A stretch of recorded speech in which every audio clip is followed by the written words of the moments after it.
से तो प्रभु जी ने आप सबको बहुत सारी कथाएं बताई होंगी। तो भगवान का हर रूप, हर अवतार हमेशा से अकल्पनीय रहा है और हम जितना भी उनके बारे में सुनते हैं हमें रोमांच भी होता है और आनंद भी आता है। तो अलारनाथ जी से जुड़ी बहुत सी कथाएं प्रचलित हैं, लेकिन आज हम आपको एक छोटी सी लीला बताने जा रहे हैं जो भगवान का आदान प्रदान किस प्रकार का रहता है अपने भक्तों के साथ और जो भक्त नहीं है उनके साथ। लेकिन जो भी कार्य होता है उसके पीछे कोई कारण भी होता है, लेकिन हम सभी भक्तों के लिए भगवान का हर कार्य हमें आनंदित करता है। तो भगवान की लीला को शुरू करने से पहले आज हम शुरुआत करेंगे भगवान के गुणगान के साथ। तो आप सब तैयार हैं? हरे कृष्ण।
पूर्वी तट पर जगन्नाथ मंदिर से लगभग 25 किलोमीटर की दूरी पर ब्रह्मगिरी पहाड़ पर जहाँ ब्रह्मा जी ने तपस्या की थी वहीं पर अलारनाथ का मंदिर स्थापित है।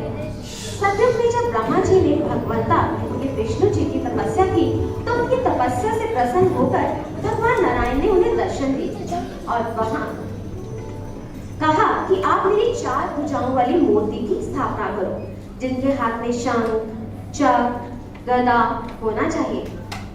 इनकी छाती पर कौस्तुभ मणि होनी चाहिए। सिर पर सोने का मुकुट होना चाहिए, पैरों में पायल और पीतांबर होना चाहिए। तो स्वयं ब्रह्मा जी ने अलारनाथ जी की मूर्ति को बनवाया और इनकी पूजा करने के लिए दक्षिण भारत के प्रसिद्ध पुजारी अलवर को बुलाया गया, जिन्हें वहां पर जमीन दी गई और भगवान की सेवा के लिए नियुक्त किया गया। आगे चलकर उनके वंशज श्री कीर्तन को ये सेवा मिली और वो मधुकरी करने के लिए जाया करते थे। तो अब देखते हैं श्री कीर्तन के घर में क्या हो रहा है। पुत्र मधु, चलो पुत्र, भगवान की पूजा अर्चना का समय हो गया।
समझ गए पुत्र, भगवान की सेवा ऐसे की जाती है।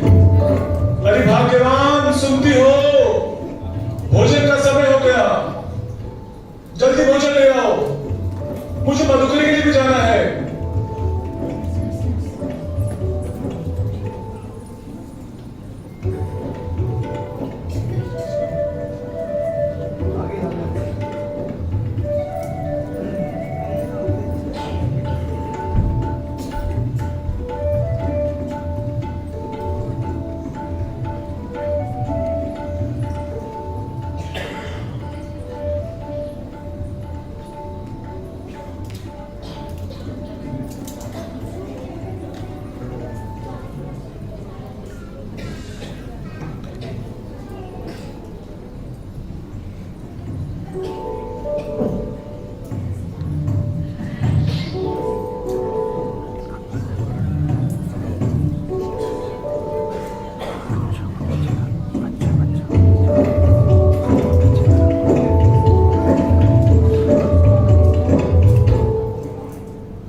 देखो, मैं 3 दिन के लिए बाहर जा रहा हूं। मेरे पीछे से अलारनाथ जी की सेवा अब तुम्हें ही करनी है। देखो पुत्र, अलारनाथ जी की सेवा में कोई लापरवाही मत बरतना। अलारनाथ जी बहुत दयालु हैं। तुम हृदय से, प्रेम से उनकी सेवा करना पुत्र, प्रेम से। और हाँ, समय पे उन्हें भोग लगाना, समय पे उनका भोग उठाना और बहुत प्रेम से उन्हें भोग लगाना पुत्र। ठीक है पिताश्री, पर क्या वो मेरे हाथों से भोग स्वीकार करेंगे? पुत्र, भगवान तो बहुत प्रेम से आपका भोग स्वीकार करते हैं। बस एक बात ध्यान रखना, अलारनाथ जी को पूरे हृदय से भोग लगाना, उनसे विनती करना कि मेरा भोग स्वीकार कर लीजिए। तुम देखना, अलारनाथ जी अवश्य तुम्हारा भोग स्वीकार करेंगे। ठीक है अब्बा। और हाँ, कोई शरारत नहीं करना।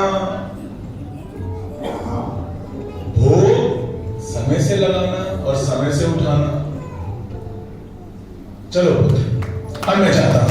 मधु को आवाज लगाई और भगवान को भोग लगाने के लिए कहा। अरे मधु, बेटा किधर है? जल्दी आने का, भगवंता के भोग लगाने का समय हो गया। मधु, लाओ माँ, मैं अभी भोग लगा देता हूँ। जा अच्छे से भोग लगाने का।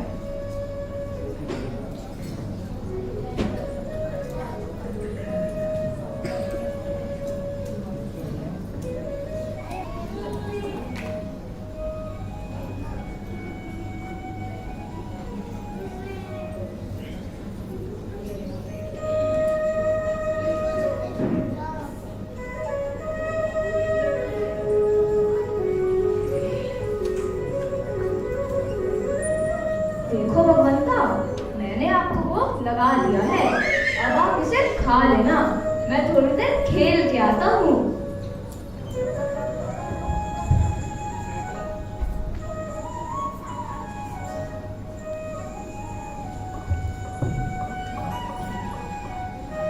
मधु खेलने चला जाता है और जब थोड़ी देर के बाद आकर देखता है तो भोग की थाली में सब कुछ वैसा ही रखा होता है।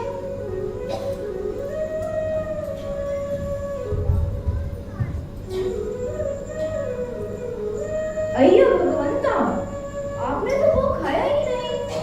क्या बात है? क्या आज आपको भूख नहीं है? किंतु अब्बा तो आपको इसी समय पर भोग लगाते थे, तो फिर आज क्या हुआ? देखो, आप इसे खा लो, नहीं तो अब्बा मुझे डांटेंगे। मैं अभी थोड़ी देर और खेल के आता हूँ।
इतना भोला था कि वो ये भी नहीं जानता था कि भगवान मुख से नहीं आंखों से खाते हैं, और वो हर बार भरे पात्र को देखकर सोचता था कि भगवान ने इसे खाया ही नहीं। इसलिए भगवान से एक बार फिर खाने की प्रार्थना करके वो खेलने चला गया, और थोड़ी देर बाद जब वो लौटा तो उसने देखा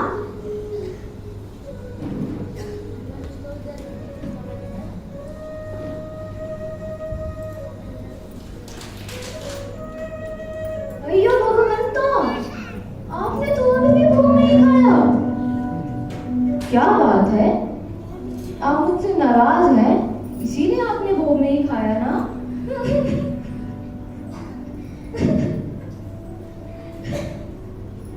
देखो, अगर आप भोग नहीं खाओगे तो हम क्या खाएंगे? क्या आप यही चाहते हैं?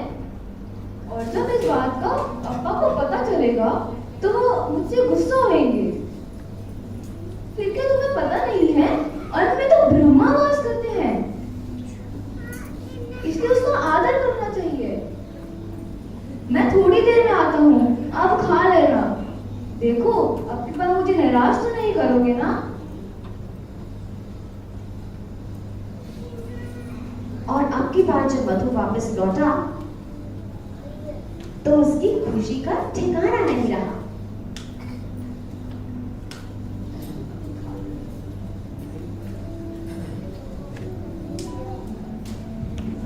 अयो, आपने खा लिया, आपने खा लिया। आपका बहुत बहुत धन्यवाद, बहुत बहुत धन्यवाद। अब तो माँ भी प्रसन्न हो जाएगी और बाबा भी गुस्सा नहीं करेंगे।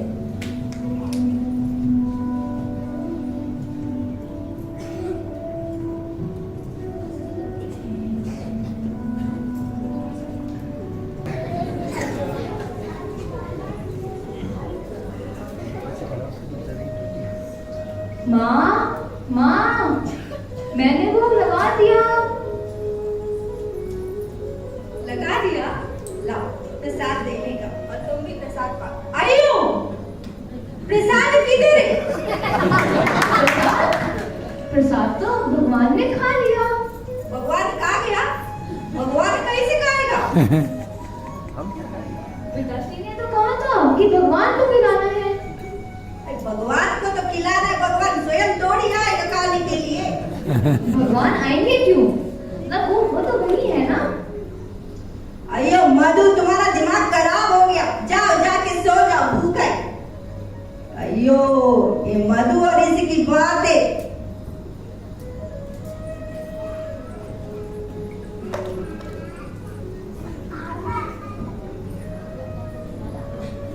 अगले दिन मधु की माँ ने फिर से मधु को भोग लगाने के लिए कहा, और मधु से कहा कि पूरे प्रेम और श्रद्धा से अलारनाथ जी को भोग लगाना, और उन्होंने वो भी सारा खा लिया। इस प्रकार 3 दिन तक ऐसा ही होता रहा। माँ भोजन देती थी, मधु भोग लगाता था, और भगवान सारा का सारा खा लेते थे। इस प्रकार 3 दिन तक सब भूखे ही रहे। 3 दिन बाद जब मधु के पिता वापस लौटते हैं और वो बहुत भूखे होते हैं तो वो भोजन मांगते हैं। तो आइए देखते हैं फिर क्या होता है।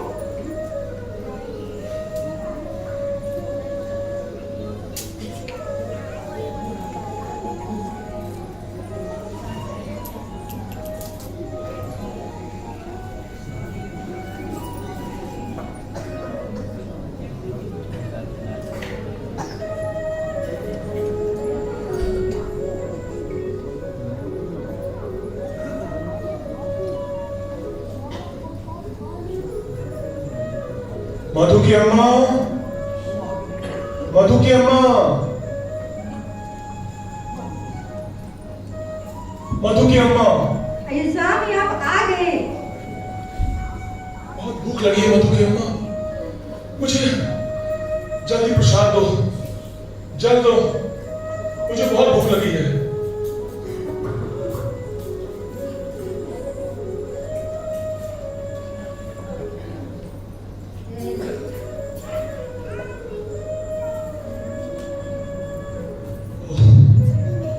जल्दी प्रसाद ले आओ। प्रसाद तो तुम्हारा भगवंता कहाँ गया?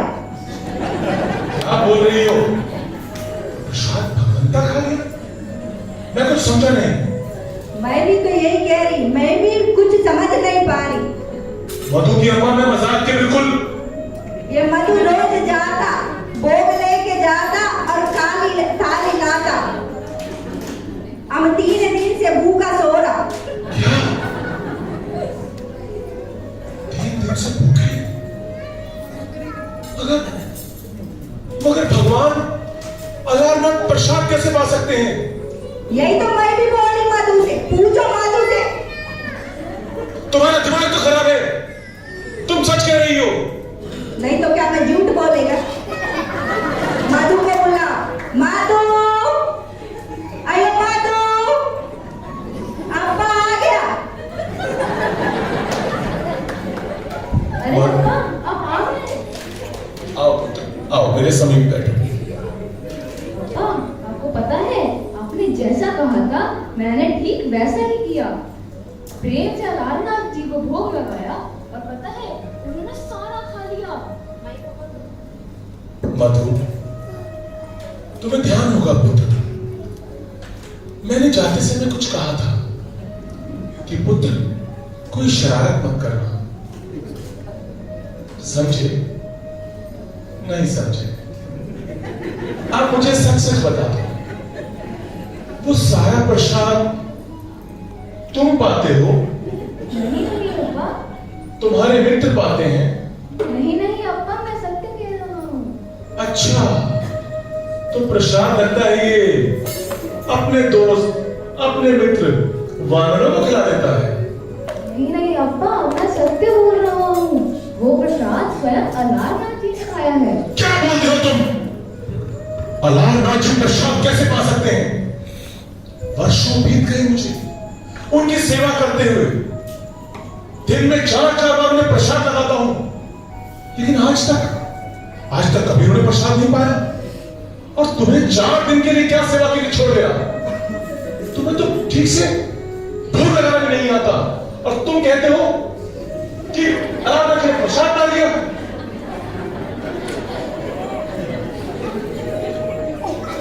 ठीक है, मधु की अम्मा, प्रसाद लेकर आओ। चलो, आज मैं भी देखता हूं कि तुम्हारे अलारनाथ जी प्रसाद कैसे पाते हैं। ठीक है अब्बा, मैं अभी भोग लगाता हूँ। तुम भोग लगाना, मैं पर्दे के पीछे छिप कर देखूंगा। चलो।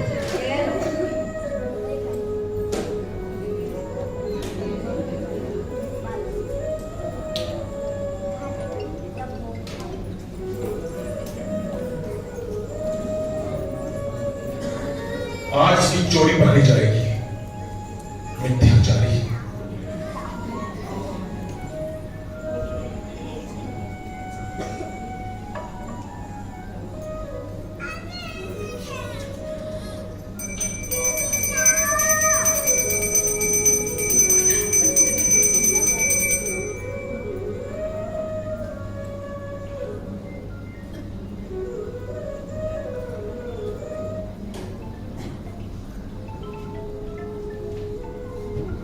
ये क्या कर रहे हो?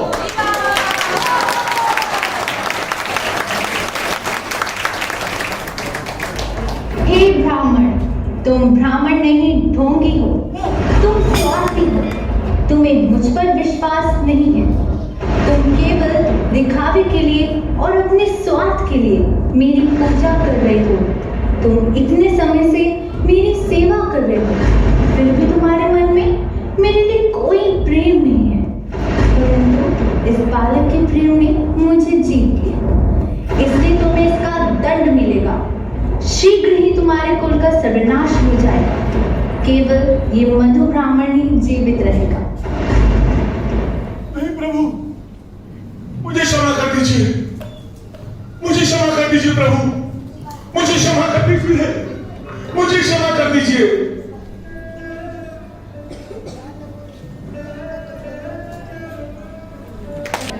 बहुत वर्ष बीतने के बाद यहाँ से उड़ीसा के राजा पुरुषोत्तम देव कांचीपुर पर आक्रमण करने के लिए जा रहे थे, तो उन्हें यहाँ से आवाज आती है कि यहाँ मेरे पास आओ, यहाँ मेरी सेवा नहीं हो रही है। तब राजा पुरुषोत्तम देव भगवान को वचन देते हैं कि मैं कांचीपुर पर आक्रमण करके जब वापस लौटूंगा तब आपकी सेवा करूंगा। और तब कांचीपुर पर विजय प्राप्त करने के बाद राजा पुरुषोत्तम देव जगन्नाथ मंदिर के सहयोग से अलारनाथ जी की सेवा को प्रस्थापित करते हैं। और ये कहा जाता है कि जब जगन्नाथ जी को 15 दिन के लिए बुखार आता है और महाप्रभु के दर्शनों के लिए अत्यंत व्याकुल होते हैं, तो वे यहाँ अलारनाथ में भगवान के दर्शन करके संतोष प्राप्त करते हैं। हरे कृष्णा।